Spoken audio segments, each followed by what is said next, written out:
All right. The framework we will be discussing today is called Life Course Epidemiology, and obviously, we will be applying it to the study of migration and health. So, the approach that I will walk you through today is drawn from the work of Spalik, Sieb, and Rasum, who argue that in order to truly understand migrant health, we need to look beyond snapshots and start seeing health as a story, which is a dynamic narrative of exposure, resilience, and adaptation that begins even before a person is born and it continues well after they've crossed any border. So we can begin by stepping back for a moment. Migration is often analyzed as a point in time event. Someone leaves a country and arrives in another. And we compare migrants to non migrants. Sometimes we conclude that they're healthier, what we call the healthy migrant effect, which we talked about on the previous video, and other times we point to their increased vulnerability to disease and frame them as a risk group. But both these views can be misleading and at the same time they can be wrong. Why? Because they compress the entire migration experience into a single moment or an identity label, migrant, as though that label alone tells us anything, if anything at all. Everything, sorry, if anything at all. But migration isn't a switch that flips, it's a trajectory. It is shaped by life before migration, the process of migration itself, and the often challenging period after arrival. And each phase brings its own exposures. Some are protective and others are harmful. Some are acute and others are slow acting and cumulative. Now, this is where life course epidemiology becomes crucial. This approach looks at how biological and social and environmental exposures from conception to old age influence health outcomes. And it's not just about where someone is now and what they are experiencing today, but how experiences across their entire life history and even across generations interact to shape their current and future health. Think, for example, about a child that is born in a refugee camp.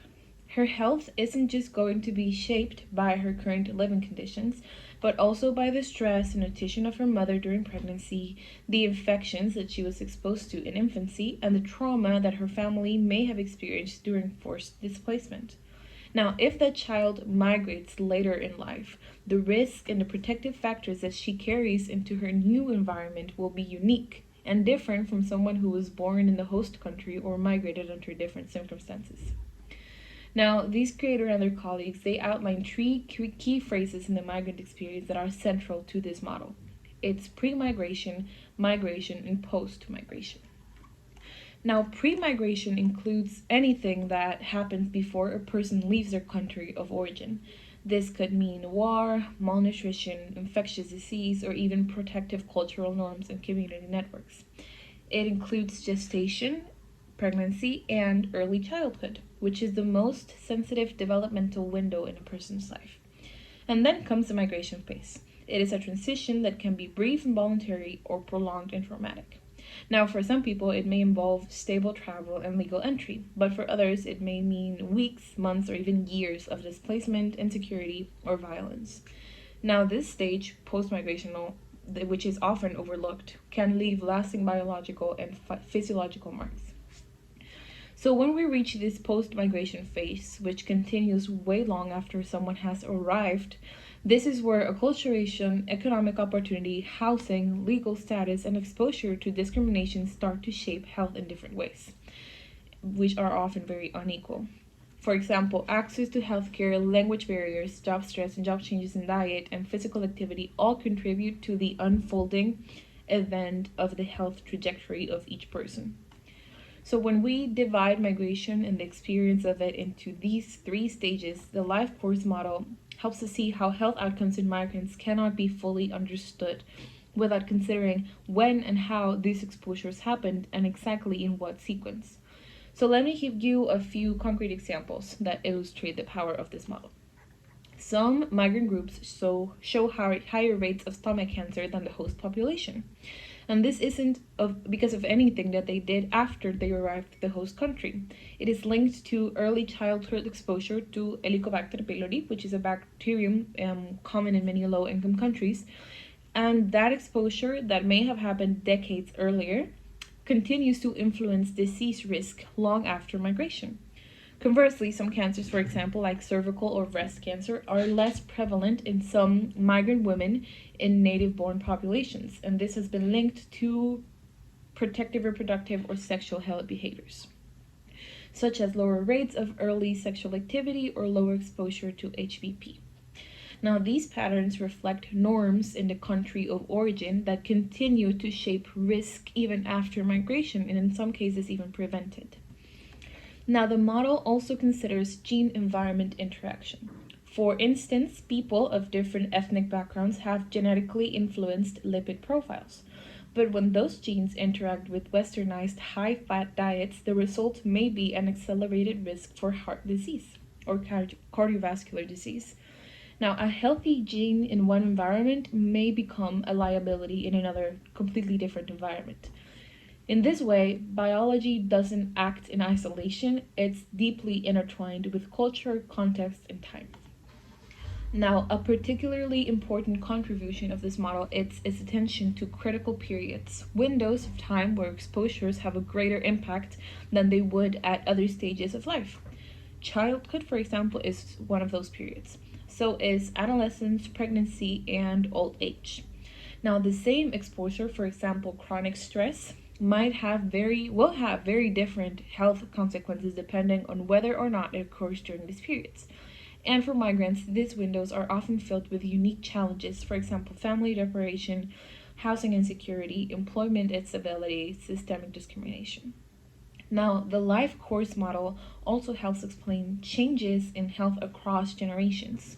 Now, second generation migrants, those born in the host country to migrant parents, often lose the so-called the healthy migrant effect or advantage because they may adopt the less healthy dietary and active patterns of the host society while still facing structural disadvantages. So, as a result, they may end up with actually higher rates of obesity, diabetes, or mental health issues than either their parents or even their native born peers. Now, this isn't simply about acculturation in a cultural sense, it's about how health is shaped by opportunity, stress, and social position over time. Now, no model is perfect, and the life course approach has its challenges. For example, the main one among them is data. To track exposures across decades and even borders is really hard, and we need longitudinal studies, but those are very expensive and hard to maintain. And migrants may move frequently, they change their legal status, or even they remain undocumented. And retrospective studies are often affected by recall bias or missing information. A comparison group poses a dilemma. Should we compare migrants to people in their home country? Should we compare them to a host population, or should we compare them to other migrant groups in that host country? Still, despite these challenges, the life course model offers a powerful corrective to oversimplified narratives. It moves us away from binary thinking, healthy versus unhealthy, accumulated versus traditional, migrant versus non-migrant, and it moves us towards a more nuanced understanding of health as a process shaped by context, continuity, and change. So, why does this matter? Well, it matters because our policies and intervention are often based on static assumptions. But if we understand health as unfolding over time rather than static in a certain point, then we can design different strategies that intervene earlier, they respond more sensitively, and they support health across a lifespan. For example, if we ensure adequate prenatal care for migrant women, that can have ripple effect for different generations, for coming generations. Providing culturally competent mental health services for recently arrived adolescents can help mitigate trauma before it becomes chronic. Now, offering aging migrants support in navigation, a life course approach, in navigating healthcare can improve quality of life in later years. So, in short, this life course approach can improve quality of health not as a moment, or not in just a moment, but as a story. A living, breathing story that is written across different people, places, and generations in time. So it really challenges people, researchers, and even us just to ask, or not just to ask, what disease does this person have, but what exposures shaped this person's risk?